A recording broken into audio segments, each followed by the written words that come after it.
Seja muito bem-vindo a mais um Comissão Executiva. São 100 dias à frente do PS. António Costa sucedeu a António José Seguro, em estado de graça, mas em 3 meses houve críticas e reparos fora e dentro do partido. Nas sondagens também não descola e vê PSD e CDS a ganharem terreno. Hoje vamos olhar para estes 100 dias de António Costa, mas também para os próximos 200. O PS está diferente? É uma melhor alternativa? Quais são as ideias de António Costa para o país? Hoje o debate conta com a presença de João Atanásio, é professor da Universidade Europeia, Pedro Borges de Lemos, é advogado, e Miguel Félix António, jurista. Senhores, muito obrigada por estarem nesta Comissão Executiva. É um gosto receber-vos aqui. A primeira pergunta é, acabou-se o estado de graça de António Costa ou não? Eu penso que o estado de graça nunca começou. Quer dizer, eu acho que, de facto, António Costa, depois de alguma forma, de ter ganho realmente e de ter conseguido ser líder do Partido Socialista e de ter, de alguma forma, feito aquela rasteira a António José Seguro, conseguiu, durante muito pouco tempo, granjear apoio mesmo dentro do próprio Partido Socialista. Não nos podemos esquecer que António Costa ganhou, efetivamente, as primárias com o apoio de simpatizantes, não é? E, portanto, de alguma forma, esse apoio dos simpatizantes, neste momento, está, digamos que, a evaporar-se. E isto é muito grave para António Costa. Eu, de qualquer forma, relativamente, no fundo, ao trajeto que António Costa tem seguido nestes últimos 100 dias, queria, de facto, aqui apontar enfim, falhas, eu acho que muito significativas, de António Costa e que, de facto, demonstram uma performance política muito fraca. Desde logo, António Costa comete gafes constantes. Relembro que António Costa confunde fluxos financeiros com investimento efetivo. Estou a referir-me ao tema dos fundos comunitários.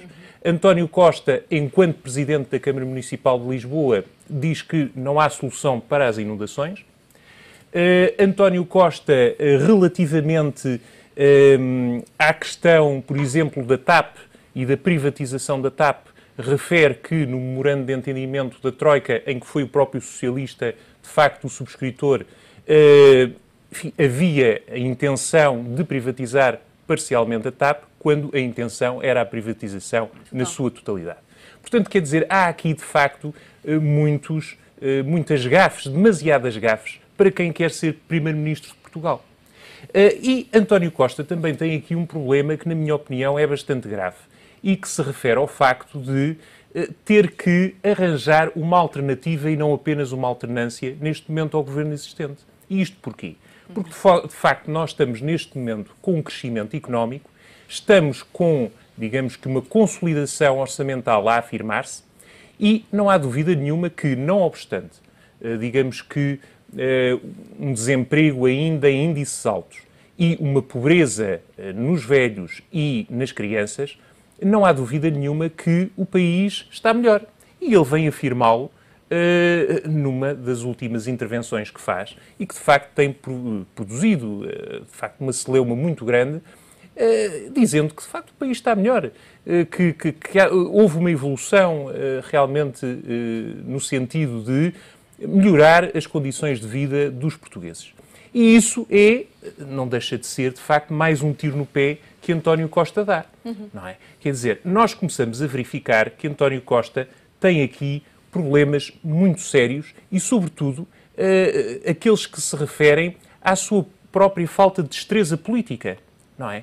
E depois há aqui também uma outra questão que é extraordinariamente importante e que, não obstante as 55 propostas que eventualmente ainda vamos falar, são importantes referir aqui, que é António Costa tem que se centrar, sobretudo, na minha opinião, na reforma do Estado e na reforma do sistema político. E eu penso que isso nem sequer é referido de uma forma muito concreta nas 55 propostas que são referidas por ele. Muito bem, ficam aqui estes primeiros reparos e esta primeira análise. Gostava de olhar também consigo para uma petição de personalidades da cultura que foi lançada há 6 meses e que trazia alguma adjetivação relativamente àquilo que era a performance política e o caráter deste político chamado António Costa.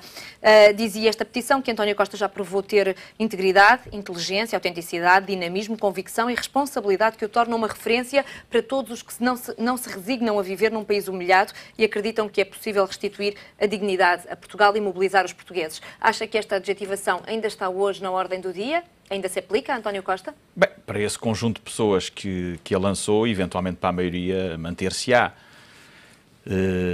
Terá essas características e terá outras e terá defeitos, enfim, como qualquer pessoa. Agora, eu penso que quando houve este processo de disputa interna dentro do Partido Socialista,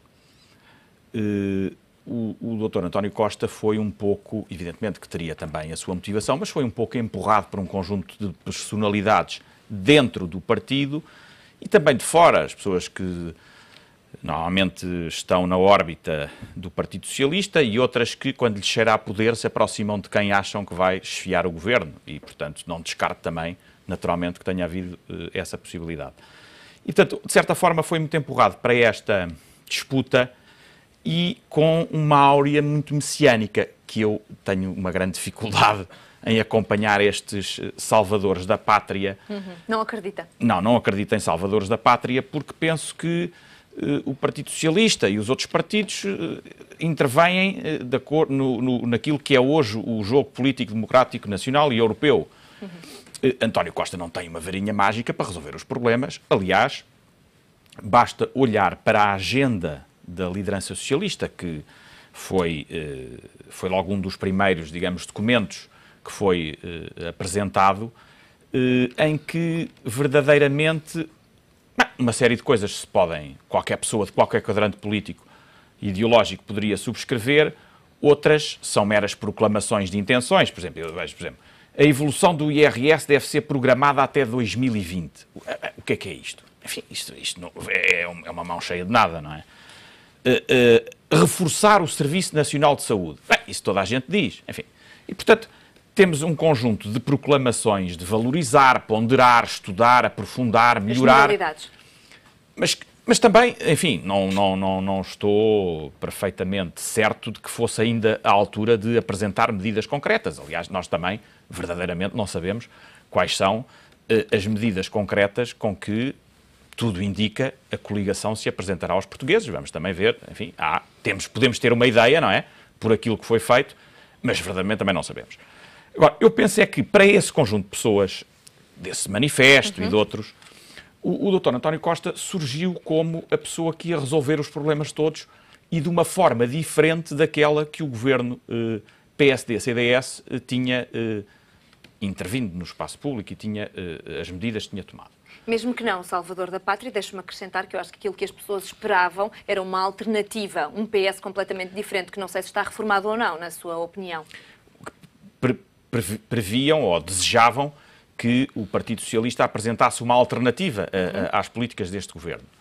O problema é que no atual contexto europeu, verdadeiramente o Partido Socialista não tem grande forma de introduzir grandes alterações. Agora, e as pessoas quiseram acreditar que o Dr. António Costa era essa pessoa que ia introduzir grandes mudanças. Isto faz-me lembrar um pouco quando o CDS foi criado em 1974, uma parte da direita portuguesa acreditou que o professor Freitas do Amaral encarnava esse espírito de líder da direita, quando verdadeiramente ele não era, e como tem provado, uma pessoa de direita. Era uma pessoa do centro, mas não era uma pessoa de direita. E aqui é um pouco, faz-me lembrar um pouco a mesma coisa, quer dizer, as pessoas pensaram que o Dr. António Costa viria, eu não digo com um programa à Syriza, mas um pouco semelhante, em que introduzisse uma fratura grande. E, evidentemente, que quando percebem que essa fratura não é introduzida, eu penso que pelo seu próprio pensamento e pelas condicionantes que ele tem, nomeadamente no espaço europeu e no espaço nacional. Temos aqui alguns reparos deste lado a queda da expectativa. Consigo, gostava de olhar desde já para as sondagens, porque os números também são importantes, valem o que valem, para quem as valoriza, mas a verdade é que o PS não tem conseguido descolar da maioria. Gostava de lhe perguntar se acha que foi prematura a morte deste governo nas sondagens em relação àquilo que era o passado do PS, quando tinha os 40%, hoje em dia está ali, taco a taco. Acho que sim, e acho que mais do que prematura a morte desta coligação que está no poder foi o assassinato político que António Costa fez de António José Seguro, porque se nós formos ver, António Costa, uma das motivações que, segundo ele, o levou a avançar seria fazer um processo ou um projeto mobilizador que fizesse com que o Partido Socialista não tivesse vitórias magras. E nós recordamos que António José Seguro ganha umas eleições europeias, há maioria que atualmente lidera o país, e logo a seguir António Costa, que o tinha apoiado na campanha das europeias, vem lançar este tal que eu chamei assassinato político de António José Seguro, dizendo que ele não conseguia descolar, que as sondagens davam vitórias pequenas, que tinha ganho as eleições, mas com uma vitória extremamente magra, que isso não se compreendia face à situação económica e social do país, à austeridade, e portanto que ele não conseguia encarnar esse espírito de uma alternativa. Ora, 100 dias passados, nós temos António Costa na mesma situação de António José Seguro. Ou seja, as sondagens não dão mais do que uma vitória magra. Não dão mais do que uma vitória magra. Essa vitória magra nem sequer se tem vindo a robustecer, pelo contrário, temos visto os partidos da maioria aproximarem-se do Partido Socialista nas sondagens, e neste momento já se põe a questão não de uma maioria absoluta do Partido Socialista, como era o desejo de António Costa, mas da possível ou não vitória do Partido Socialista, mesmo com maioria relativa nas próximas eleições. Sendo que Pedro Passos Coelho veio dizer ainda que se vai bater pela maioria absoluta. Uma ousadia ou não? Uma ousadia, porque eu acho, e nós já conversámos aqui sobre esse tema, logo no início do mandato de António Costa, que dificilmente qualquer um dos partidos ou das coligações, no caso do PSD e CDS, se poderá bater por uma maioria absoluta, o que eu acho que é extremamente grave para a estabilidade económica e financeira do país não existir uma maioria absoluta. Agora, relativamente àquilo que o Pedro e o Miguel disseram sobre a performance de António Costa, eu penso que o Miguel disse uma coisa muito acertada e que é os condicionalismos de António Costa, designadamente a nível europeu. António Costa é um Hollande português. E o problema que acontece é que António Costa, que é um político experiente, não tem demonstrado isso nos últimos tempos. Como disse o Pedro, tem cometido gafes, tem cometido incorreções. António Costa não pode dizer ao país que tem um discurso às segundas-feiras para fora e um discurso às quartas-feiras para dentro. António Costa não pode dizer este governo é o pior possível e no dia a seguir diz este governo conseguiu fazer uma mudança na situação económica e social do país e nós estamos melhor. Isto faz-me lembrar um bocadinho a história económica da China, quando havia um país, dois sistemas. Dá a impressão que é um bocadinho este paradigma.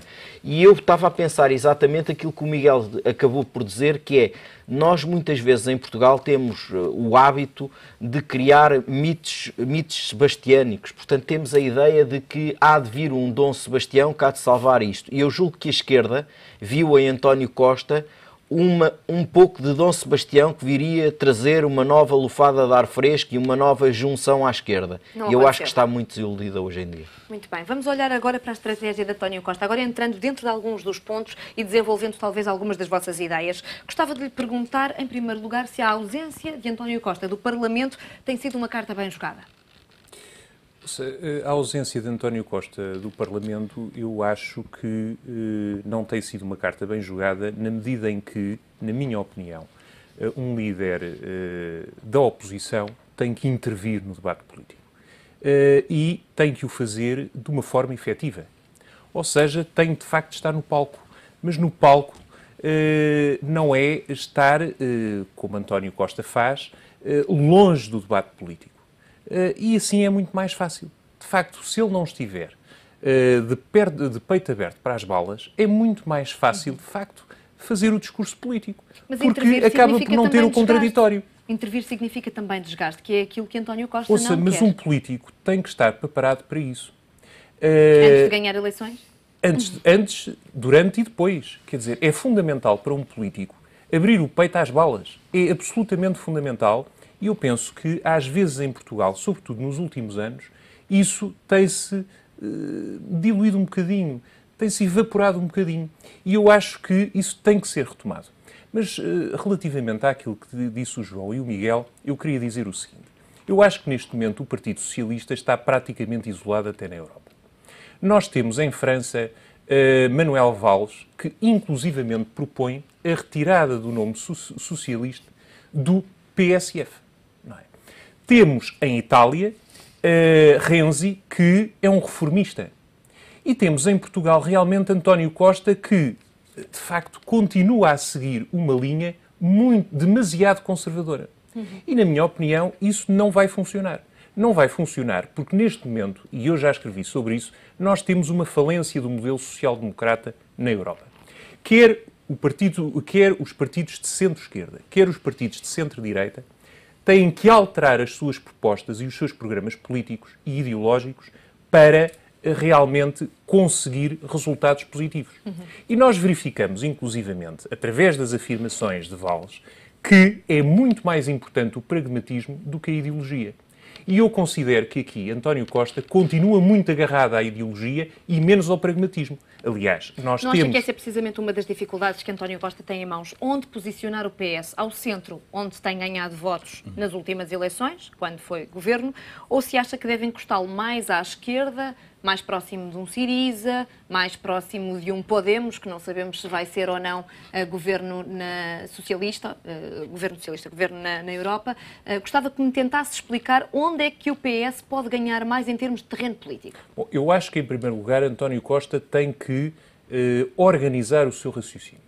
Eu acho que isso é absolutamente fundamental, porque, como dizia o Miguel e bem, e aliás não é a primeira pessoa a dizê-lo, porque a doutora Manuela Ferreira Leite refere-o de uma forma muito taxativa, António Costa diz uma coisa à segunda, à quarta e à sexta. E diz outra à terça, à quinta e ao sábado. Portanto, não pode ser. Um político e, sobretudo, um líder da oposição tem que ser coerente.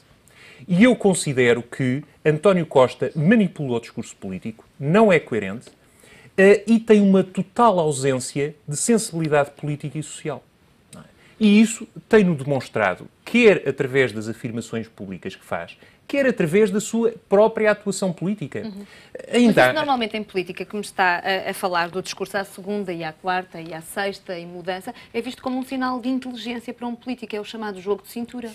Não, eu penso que é exatamente o contrário, ou seja, que é a demonstração clara de que o político não é honesto e, de facto, não segue uma linha linear relativamente àquilo que devem ser as ideias para o país. Ou seja, neste momento, nós, em Portugal, precisamos de líderes fortes, quer de chefes do governo, quer de líderes da oposição. Mas, retomando um pouco o raciocínio, e de há pouco, eu queria dizer o seguinte. Valls, inclusivamente, em França, e é um socialista, refere que tem que haver uma viragem ideológica, política, programática, e, inclusivamente, abre caminho a propostas com outros partidos. Com outros partidos, designadamente para fazer com que, em França, concretamente, a extrema-direita não avance. Não é? E aquilo que nós verificamos em Portugal é que António Costa rejeita liminarmente, por exemplo, a hipótese de um Bloco Central, de um governo de Bloco Central. E mal, portanto, na sua opinião? Ouça, eventualmente um governo de Bloco Central, num contexto em que, eventualmente, o Partido Socialista não consegue uma maioria absoluta, não é? E nós temos dois partidos coligados, por que não um governo de Bloco Central? No sentido de realmente reunir consensos. Porque eu volto a dizer, e para finalizar, uma última coisa que é a seguinte. Nós precisamos aqui de fazer a reforma do Estado. E precisamos de fazer a reforma do sistema político. E nós não conseguimos, sem consensos, essa reforma de Estado. E ela é imperiosa. A reforma da administração pública, por um lado, e a reforma da segurança social. São absolutamente imperiosas. Muito bem, ficam também essas mensagens. Gostava de lhe perguntar sobre aquilo que tem sido pedido sucessivamente a António Costa para avançar com as propostas que tem para o país.